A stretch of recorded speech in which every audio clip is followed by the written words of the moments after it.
Para você que conhece a Bíblia, eu tenho certeza que você já meditou sobre um homem que quase ninguém gosta de falar dele. Quase ninguém toca no assunto, toca no nome dele. Mas hoje eu queria falar sobre esse homem com você. Eu ia falar de João Batista, um grande profeta, um homem que vivia com a sua vida separada para fazer a vontade de Deus, um homem que abriu os caminhos para a vinda do Messias. E antes de falar qualquer coisa, eu queria dizer a você que tem assistido as nossas mensagens. Eu digo nossas, não porque é um conjunto de pessoas. Digo nossas porque eu faço isso debaixo da unção do Espírito de Deus. E quando eu falo nossas, eu falo de mim e falo do Espírito Santo. Porque eu não tenho interesse algum em me projetar, eu não tenho interesse algum em ficar famoso, não é essa a minha ideia, não é esse o meu interesse. E não deve ser esse o nosso propósito, pregamos a palavra de Deus. Embora 90% das pessoas, dos pregadores que pregam, eles pregam para agradar as pessoas, para que as pessoas venham dar crédito a eles. Não é essa a minha intenção. A minha intenção é abrir os seus olhos diante de uma realidade que está acontecendo, diante de uma realidade que já foi predita que ia acontecer nas Escrituras. Todas as coisas que estão acontecendo, falsos profetas que estão se proliferando cada vez mais, a ganância, a falta de amor e outras coisas mais nas Escrituras Sagradas que estão acontecendo e estão se cumprindo debaixo dos nossos olhos. E muitos de nós, eu digo muitos porque a maioria não está enxergando. Não enxerga o tamanho do estrago que está acontecendo no meio cristão, no meio evangélico e de uma maneira geral no mundo inteiro. Tanto lá fora, tanto no exterior, como aqui no Brasil, como aqui na nossa cidade. E Deus ele me levantou com um propósito, e esse propósito é pregar o evangelho sem maquiagem, um evangelho que não tratasse meramente de que Jesus veio para tirar nossos pecados, ele morreu numa cruz para que nós venhássemos ter as nossas iniquidades perdoadas mediante o arrependimento. Não, eu não vim apenas falar disso. Deus ele me levantou para algo mais amplo, para algo mais que muitas pessoas ainda não sabem. E aquelas que sabem, que têm as Escrituras, que têm entendimento, que estudam, que têm cursos de teologia, elas se negam como aqueles fariseus. Eles tinham toda a profecia em suas mãos, mas eles se negavam a crer. Se negavam a crer porque era conveniente a eles. Sabe? E você já está cansado de saber que Jesus ele tem um amor imenso por mim, por você, por toda a raça humana, por todo aquele que está em cima dessa terra. O amor dele é incondicional. O amor dele é um amor que ninguém tem por mim, nem por você, nem a sua mãe, nem o seu pai. É um amor de tal maneira que ele morreu e foi esmagado por nossas iniquidades. Pelas suas pisaduras fomos sarados. E não é por causa desse amor que ele vai nos deixar entrar no céu de qualquer maneira. Algumas pessoas por aí dizem que para ele só interessa o coração, né? Mas eu vou te falar uma coisa aqui, que tem para você que tem esse conceito de que Deus só quer o seu coração. Você que trata Deus como um cardiologista, que ele só se interessa no seu coração. Tudo bem. Se você quer ficar com esse conceito, eu vou te falar uma coisa. Se o seu coração estiver voltado para o Senhor, se o seu coração estiver voltado para as coisas que são do céu, se o seu coração estiver voltado e interessado à santificação, à renúncia, se o seu coração estiver voltado e interessado a fazer as coisas que Jesus mandou, todo o seu corpo, todas as suas palavras, todas as suas atitudes, todo tipo de coisa que você faz, ela corresponde ao que o seu coração diz. Então eu quero falar de um homem de um momento específico, e quando ele disse assim: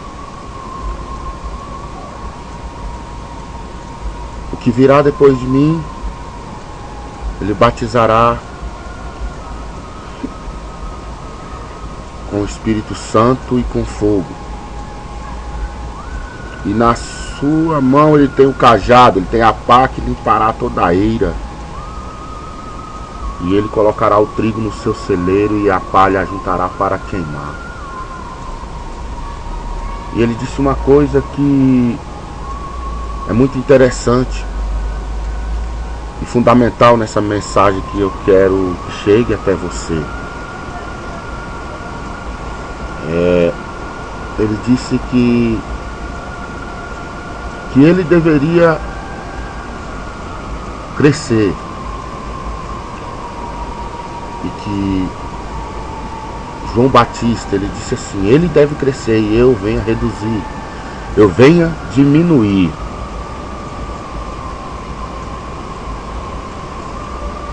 Sabe, isso é uma coisa muito maravilhosa, porque ele era um homem que tinha muitos seguidores. Tinha muitos seguidores e as pessoas viviam ao seu redor e ao seu derredor, querendo ouvir a sua palavra, querendo ser batizado, querendo ouvir algo que viesse do coração de Deus, algo que viesse da boca de Deus. E aquele homem, ele tinha muitos seguidores, multidões seguiam aquele homem. E naquele instante que o ministério de Jesus começou, após o batismo de Jesus, ele disse: a ele que vocês devem seguir, não é mais a mim, porque agora provém que ele venha crescer e eu venha diminuir. E nós vemos por aí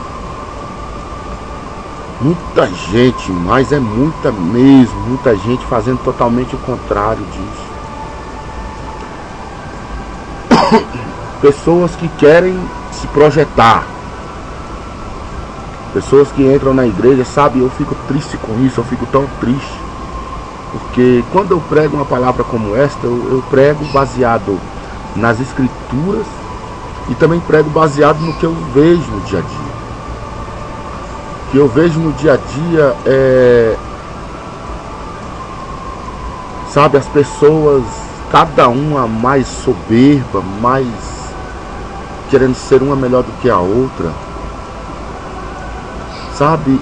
E o que me entristece é que elas têm de onde elas tiraram aquilo,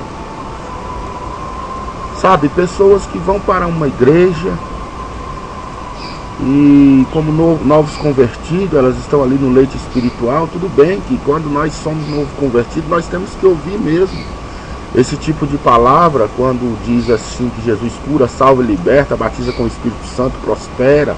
Ele vai resolver os seus problemas, nenhum mal vos sucederá. Aquele que habita no esconderijo do Altíssimo, a sombra do Onipotente descansará. Mal nenhum chegará à tua tenda, 1000 cairão ao teu lado, 10.000 à tua direita, e tu não serás atingido, não será alcançado.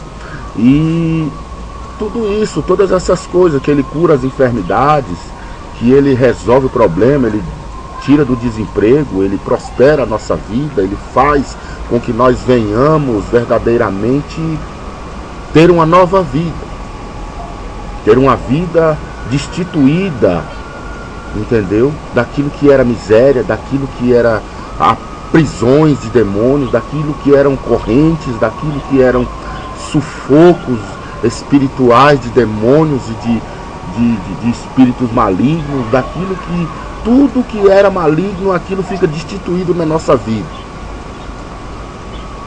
Mas o grande problema é que a maioria das pessoas, elas passam 2, 4, 8, 16, 30 anos dentro da igreja e elas ouvem a mesma coisa, porque nós estamos vivendo numa geração que a Bíblia Sagrada ela está sendo deixada de lado. A Bíblia Sagrada ela não está sendo mais regra de fé e de prática. Ela está sendo apenas um livro para tirar alguns versículos bíblicos que convém a nossa carne ouvir. É isso que está acontecendo nos últimos dias. E só quem é cego que não vê. E é por isso que eu estou aqui, por isso que de vez em quando você assiste as minhas mensagens e você vê que é justamente o que está acontecendo. Pessoas que não conseguem enxergar a verdade, porque não tem o discernimento do Espírito de Deus, mas sim da boca de homens gananciosos que se interessam e têm apenas o interesse de pregar aquilo que você quer ouvir, aquilo que é bom para você ouvir, para o seu ego, para a sua autoestima, para motivar a você. E nós vemos pessoas agindo totalmente o contrário daquele homem que vivia de mel silvestre e gafanhoto, vagando num deserto. Um homem que quando apareceu causou problemas para os religiosos, muito menos do que Jesus causou, mas ele também causou, a ponto de perder a sua cabeça por uma mulher prostituta gananciosa, um homem que, por causa da luxúria, teve que cumprir uma palavra que era um rei, mandou cortar a cabeça de João Batista. Mas eu quero te dizer uma coisa, era um homem que estava disposto a morrer, era um homem que ele não tinha mais o interesse de continuar, porque o tempo dele tinha acabado. Aprove o mestre que cresça e eu diminua. E hoje nós vemos pessoas dentro das igrejas brigando, sabe? Nós vemos pessoas que quando vê que aquele irmão X ou Y começa a se destacar mais um pouco, Deus começa a usar aquele irmão, e aquele irmão tem uma voz mais bonita do que a minha, e aquele irmão prega mais bonito do que eu, a unção que está sobre ele é maior do que a que está sobre mim, e nós se levantamos contra aquele irmão com inveja, por sentimento de ganância, por sentimento, e começamos a causar problemas para aquele irmão, começamos a causar situações para que ele venha tropeçar, para que ele venha se entristecer e para que ele venha se ausentar do nosso caminho. Nós tratamos ele como uma pedra e nós não sabemos que Deus tem uma obra tanto na vida desse que está se levantando, como na vida daquele que Deus está levantando e está sendo alvo das pedradas. E nós cegamos os nossos olhos, não paramos para pensar que a obra ela pertence a Deus. A obra não pertence a mim, não pertence a você. Cabe a mim Cabe a você e cada um fazer a sua parte. E deixarmos que Deus venha tomar as decisões. Deixarmos que Deus venha fazer a obra. Deixarmos que Deus venha usar cada um da maneira que Ele quer. Sabe, eu não tenho inveja do ministério de ninguém. Eu não tenho inveja do jeito que Deus usa fulano ou Beltrano. Quando eu comecei a pregar, eu me espelhava num homem, mas eu não me espelho mais ao ponto de imitá-lo. Que eu achava que era bonito o jeito dele pregar, eu achava que a maneira que ele pregava era uma maneira correta, era dentro dos padrões da Bíblia Sagrada. Mas nem por isso eu imitava aquele homem. E sim pedir direção ao Senhor para que Ele venha abrir os meus olhos e me usar da maneira que Ele quer. E nós vemos uma grande disserção, uma grande falta de amor. E o único amor que se tem é por poder e por dinheiro. O único amor que se tem é por projeção. É ser visto, sabe, como uma estrela do mundo gospel. E Deus, Ele se entristece muito com isso. Porque causa disserção, causa problemas dentro da igreja, causa problemas para o pastor. Sabe, as pessoas ficam vendo aquilo, vê que aquilo ali não é certo. Quem não tem estrutura sai da igreja, não volta mais. E nós vemos escândalos e mais escândalos, cada um querendo puxar o tapete do outro, cada um querendo dar a rasteira mais bem dada no irmão ou na irmã. Sabe, porque a irmã, ela foi consagrada, e às vezes nós vemos pessoas que torcem para aquela pessoa não acontecer o que Deus tem na vida daquela pessoa. Nós vemos pessoas às vezes até chorar com um sentimento diabólico de ciúme, de inveja, para aquela pessoa não vir a alcançar aquilo que Deus tem para ela. E quando aquela pessoa desaba, quando aquela pessoa tem um problema ao ponto de estar precisando de uma ajuda, de estar passando por um problema na sua vida, no seu casamento, ou com o filho, que seja com qualquer outra coisa, nós vemos pessoas que agem dessa maneira, elas sentirem satisfação. Elas sentem uma satisfação de maneira que chegam a jubilar, chegam a comemorar a desgraça alheia. Sabe, nós não podemos entrar no céu agindo dessa maneira. Nós vemos um irmãozinho que recebe uma consagração, recebe um dom, se levanta contra o pastor, daí a pouco sai da igreja, abre uma igreja para ele, manda fazer uma placa, coloca lá bonito, depois começa a causar problema para aquele pastor, falar mal daquele pastor, e pegar as ovelhas daquele pastor e carregar para a igreja dele. Nós temos casos aí de obreiros, sabe, que simplesmente saem da igreja em 2, 3 dias, uma semana depois, as pessoas estão olhando de cara feia para aquele pastor onde ele congregava. As ovelhas estão contra aquele pastor onde aquele homem congregava ou aquela mulher. E quando você descobre aquele cara está com a igreja, ou aquela mulher está com a igreja aberta, e a metade ou até mais, a maioria dos membros que estavam congregando com ele naquela igreja, estão congregando com ele. Sabe, virou uma guerra, virou um comércio, virou uma grande batalha, aonde nós precisamos discernir o que está acontecendo para que nós não venhamos cair também nesse motinho, nesse tipo de ajuntamento de gananciosos, nesse tipo de ajuntamento de pessoas que só pensam em si próprios, cuja a boca deles abrem para dizer que estão fazendo a obra de Deus, mas na verdade eles estão fazendo a própria obra. Eles estão lutando pelo seu próprio ministério, estão lutando pelo seu próprio bem-estar, estão lutando, sabe, pela sua própria denominação.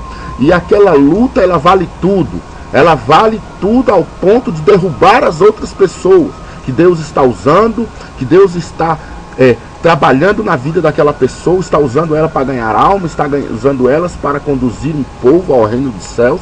São poucos que fazem isso, é verdade, mas vale tudo, ao ponto de aquela pessoa se sentir ameaçada e derrubar a outra pessoa. Usar o veneno da sua língua, sabe? Usar o ponto fraco daquela pessoa como Satanás faz. Ele calcula o ponto fraco daquela pessoa e ele entra ali com calúnia, e ele entra ali com difamações, e ele entra ali com armadilhas para vir derrubar aquela pessoa do propósito que ela tem. Sabe, eu queria firmemente que você viesse meditar sobre essa palavra. Uma palavra que nós devemos verdadeiramente, sabe, pensar como funcionam as coisas, porque nós sabemos que Deus não trabalha dessa forma. Nós sabemos que o interesse de Deus é levar almas para o céu, santificar o povo. E infelizmente as pessoas não estão enxergando essas coisas. Está querendo sempre ser querendo ser melhor do que o outro. Um querendo se projetar mais do que o outro. Aquele irmão, ele não pode ficar ali, que ele canta melhor do que eu. Aquela irmã, ela não pode pregar nesse altar, porque ela prega melhor do que eu. Quando ela prega, as pessoas são batizadas com o Espírito Santo. Quando ela prega, as pessoas dão mais glória a Deus do que quando eu estou pregando. Quando ela prega, as coisas acontecem dentro da igreja, e quando eu prego não acontece nada. E nós precisamos verdadeiramente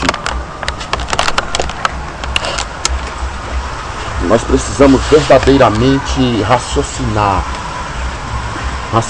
para que Deus venha nos usar, mas de maneira genuína, sem armadilhas, sem máscara, sem querer ser melhor do que o outro, sem querer fazer aquilo que Ele não quer que nós façamos.